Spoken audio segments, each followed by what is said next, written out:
எல்லா கட்சியிலும் அப்படி பெண்களுக்கு பிரதிநிதித்துவம் ரொம்ப சீக்கிரம் கொடுத்துறாங்களா? எல்லா இடத்துலயும் ஒரு ஆணாதிக்க சிந்தனை எல்லா கட்சியிலும் இருக்கு.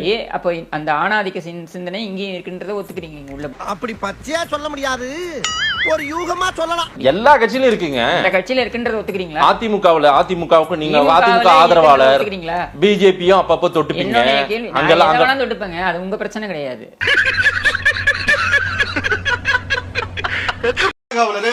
என்ன சிறுபான்மையின் பாதுகாவலரு? போன முறை இஃப்தார் நிகழ்ச்சி எங்க தளபதி விஜய் அவர்கள் இங்க வந்து நடத்தினாங்க. இந்த மார்க்கத்துக்கு கண்ணியம் கொடுத்தாங்க.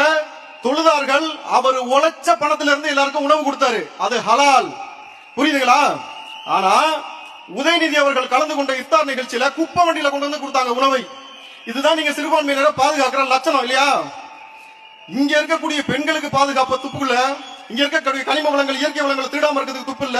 இங்க இருக்கக்கூடிய மக்களை பாதுகாப்புறதுக்கு துப்பு கிடையாது.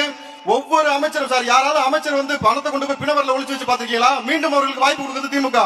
என் வீட்டு சாமானிய பிள்ளைகளுக்கு எந்த ஒரு பாதுகாப்பு கொடுக்காம கேட்டா நீ ஆலமரங்கிற. இந்த முறை ஆலமரத்து வேர்ல உப்பை போட்டு தண்ணியை ஊத்தல, அதுக்கப்புறம் பாரு. சரியா? நான் ஏதாவது தொடரணும் தொடக்கூடாதுன்னு நீங்க முடிவு பண்ண முடியாது. ஆனா நான் கேட்கிறேன், அவங்களுக்கு உரிமை இல்லைன்னு உங்ககிட்ட சொன்னாங்களா? யாரு? கனிமொழி அவர்கள் எனக்கு உரிமை கிடைக்கல, திமுகவில் என்னுடைய உரிமை பறிப்பு. பார்த்தாலே தெரியலையா? பார்த்தாலே தெரிகிறது. ஸ்டாலின் அவர்கள் கனிமொழி அவர்களுக்கு கொடுக்கிற முக்கியத்துவத்தை நம்மளும் பார்த்துட்டு இருக்கோம். நேற்று கூட அந்த மாநாடு ஆய்வு எல்லாம் செய்ய வந்த போது கனிமொழி அவர்கள் கிட்ட தான் எல்லாத்தையும் விசாரிக்கிறாரு. அவங்க மாநாட்டுல அவங்கள்ட்ட விசாரிக்காம வேற யார்ட்ட விசாரிப்பாங்க? தூத்துக்குடிக்கு உதயநிதி போனாரா? சரி. உதயநிதி என்பவர் முதலமைச்சருக்கு அடுத்தபடியாக பார்க்கப்படுகின்ற ஒரு நபராக இருக்கிறார் திமுகவை பொறுத்தவரையில். சின்னவர் அப்படின்னு நான் சின்னதுன்னு சொன்னேன். சின்னதுன்னு சொன்னேன். இப்ப சின்னது அங்க வராங்க எங்க தூத்துக்குடிக்கு. சின்னது அங்க வந்ததுக்கு மாண்புமிகு அமைச்சர்னு சொல்லுங்க நீங்க. மாண்புமிகு சின்னது டபுள் மீனிங் வார்த்தை. ஒரு கண்ணியமா கொண்டு போங்க. ஒரு விவாதத்தை கண்ணியமா கொண்டு போங்க. கண்ணியமா தான் நான் கொண்டு போறேன். இதுக்கு மேல கண்ணியம் இல்லாம ஒரு நாகரிகமா கொண்டு போனா நாகரிகமா பதிவு செய்யலாம். நான் தெளிவா சொல்லிட்டேன். இந்த மூழ்க போற கப்பல்ல ஏறி சவாரி பண்ணிட்டு மூச்சு பிடிக்க பேசுறதெல்லாம் நிப்பாட்டிக்கணும். இங்க தளபதினா யாருன்னு போய் குழந்தைகிட்ட கேளு, பெரியவங்கள்ட்ட கேளு, பெண்கள்ட்ட கேளு, ஆண்கள்ட்ட கேளு. தமிழ்நாட்டில் கூடிய மக்களை தாண்டி உலகம் முழுக்க தெரிஞ்ச ஒரே முகம் எங்க தளபதி தான். சேப்பாக்கத்தை விட்டு வெளியே போனா உங்களை யாருக்கும் தெரியாது. குளத்தூர்ல இந்த முறை நிக்கிறதா கூட இல்லைன்னு கேள்விப்பட்டேன். ஆனா எங்க தளபதி உலகம் முழுக்க எங்க போனாலும் வரும். ஃபாதர் ஆஃப் கரப்ஷன் போட்டா கலைஞர் பேர் வருது. டுபாக்கூர் பொலிட்டிஷியன் போட்டா வேற ஒருத்தர் பேர் வருது. ஐயோ, நாகரிகமா இருக்கக்கூடியவர்களை பத்தி நாம நாகரிகமா பேச முடியும். ஆதன் எல்லாருக்குமான தளம். அது இருந்துட்டு போட்டோம். எல்லாருக்கும் பிரச்சனை கிடையாது. நான் வந்து திமுகக்கு எதிரான ஒரு நபர் தான். நம்ம ஒரு பக்கம் வண்டியை திருப்புனா அது ஒரு பக்கம் போதடா கடவுளே. கிஷோர்சாமி திமுகக்கு எதிரான நபர் தான்.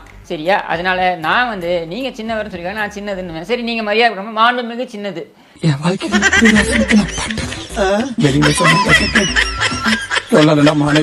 என்ன சரியா? இப்ப தூத்துக்குடிக்கு வந்துட்டு மாண்புமிகு சின்னது தூத்துக்குடிக்கு வந்த பொழுது சின்னதை சந்திக்க கனிமொழி அவர்கள் வரவில்லை. நீ என்னடா எங்கள்கிட்ட வந்து படம் காட்டிக்கிட்டு இருக்கிற? கொஞ்சம் பார்த்துன்னு சொல்லியிருக்காரு தளபதி. அதனாலதான் நான் பார்த்து விட்டு வச்சிருக்கிறேன். இல்லன்னு வச்சுக்க 10 நிமிஷம் ஆகாது உங்களை பிரிச்சு மேயறதுக்கு. எங்களுக்கு மிமிக்ரி பண்றது, கைய மடிச்சு நிக்கிறது, சேட்ட செஞ்சிருவா. 2026 தளபதி அவர்கள் நிச்சயமாக கோட்டையில வந்து அரியணை அமைவாரு. அன்னைக்கு உங்க ஒவ்வொரு மக்களும் எந்த வீட்லயும் பதட்டம் இல்லாமல் நீங்க உங்க வாழ்க்கை நடத்தலாம். அப்படியெல்லாம் நீங்க இது பண்ணாதீங்க, ஒருமையில பேசாதீங்க. கிஷோர், ஒரு நியாயமா ஒரு விவாதத்தை கொண்டு போறீங்க. திமுகன்னு பேசிட்டீங்க, அப்புறம் என்ன நியாயம்? முன்னெல்லாம் பாத்தீங்கன்னா 5 வயசு குழந்தை தெருவில் விளையாண்டுகிட்டு இருக்கோம். அந்த குழந்தை வந்து விளையாண்டுகிட்டு இருக்கின்ற நிம்மதியில தாய்மார்கள் சமைச்சுக்கிட்டு இருப்பாங்க வீட்டுல. ஆனா இன்னைக்கு ஒரு 5 நிமிஷம் குழந்தைய காணா பதறான். கடத்திட்டு போயிடுவான், இல்ல பாலியல் வன்புணர்வு நடந்துரும். குழந்தைகள் ஸ்கூலுக்கு போவான்னு சொன்ன பெத்தவங்க வயிற்றுல நெருப்பு கட்டி கலையறாங்க. ஏன்? அவன் போய் போதைப் பொருளை பத்தி கத்துக்கிட்டு வந்துருவான். கஞ்சா கிடைக்குது, அபின் கிடைக்குது, ஹெராயின் கிடைக்குது, மெத்து கிடைக்குது. பல பேருக்கு அது மெத்து சொத்தா இருக்குதுன்றதுனால. ஆனா இங்க என்ன சொல்றாங்க? போதையை ஒழிச்சிட்டோம், கஞ்சா ஒழிச்சிட்டோம், எல்லாம் ஒழிச்சிட்டாங்க, எங்கடா ஒழிச்சு வச்சிருக்கா, பூரா பேல பின்னாடி ஒழிச்சு வச்சிருக்கான், தேவைப்படும் போது எடுத்து விக்கிறானுங்க. ஒரு ரயில் கருணாநிதி ரயிலை பத்தி பேசித்தானே ஆகணும். கருணாநிதி குடும்பம்னா தோத்துக்கிட்டே இருக்கீடா.